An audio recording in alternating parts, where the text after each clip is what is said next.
You're blushing. It's okay. I can say whatever I want now that I'm retired. One of the perks, I guess? Did you just get into town? Last night. I flew in from London. I used to fly all the time, all over the country, all over the world. Jet lag never bothered me. These days, a pop fly from London to Boston knocks me on my ass. What were you doing in London? Whim. It was obviously an incomplete answer, but he didn't seem to care. She decided not to push. Did your wife go with you? He shook his head. Joan's home in North Carolina with the gang. Our youngest is having another baby. We have 4 grandkids now, 2 boys, 2 girls. This next one will tip the scales back to the girls. Joan's excited. Loves babies. That's great, Gordy. Congratulations. Emma paused, a hand on the back of her desk chair. If this is a personal visit, why don't we wait and have lunch? It's not a personal visit, but I'm not going to keep you. Would you like to sit down? Nah, I'll stand. Sciatica acted up on the flight. He walked over to her one window. The main offices, including hers, were on the 2nd floor of a former warehouse, one of many rescued buildings of Boston's waterfront past. Alley view. I bet Yank has a harbor view. He did, but Emma made no comment. Security's tight here, but it's not a fortress, Gordy added. The world's changed since I broke into my first sweat at the academy. You had an amazing career, Gordy. Emma sat on her desk chair, swiveling to face him. What brings you to Boston? I'm on my way up to Maine for the open house at the new Sharpe Fine Art Recovery offices on Saturday. I'm invited. That wasn't your doing? No, it wasn't. I'm not part of the business. You know that. Founded 60 years ago by her grandfather, Sharpe Fine Art Recovery was relaunching itself under the leadership of her older brother Lucas.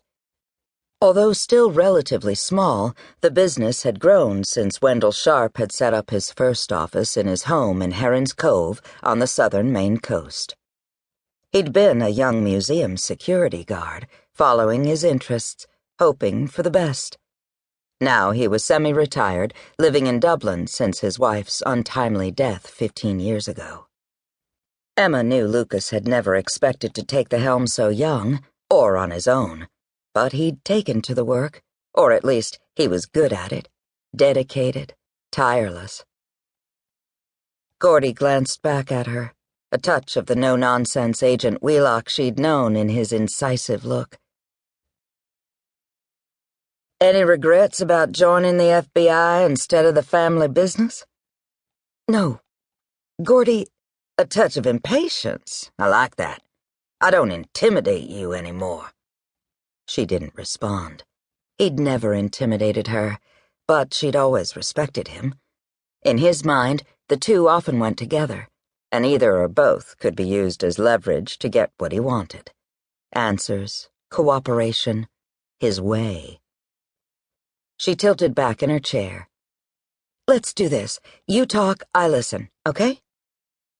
He moved away from the window, but didn't sit. Sure thing. I stopped in at a high-class tea party in London on Sunday. Champagne, chocolate, scones, loose-leaf tea. It was at Claridge's. Damn fine hotel. I didn't stay there, too pricey for my wallet. The party was in celebration of the opening of a show at the Victoria and Albert Museum featuring art and artifacts from the late antiquity period. He paused. How'd I do? Pretty good, huh? Emma didn't buy his act. As always. I've picked up a few tidbits. Late antiquity bridges the classical era and the Middle Ages, around the time the proverbial shit hit the fan with the Roman Empire, at least in the West. It lasted from the 4th century to the end of the 6th century. That's A.D., or C.E., as we say these days, but you know all this. It's a fascinating era. I guess so. The party was relatively small, maybe 40 people. How did you know about it? I still have contacts in London, he said. Getting the invitation to the show.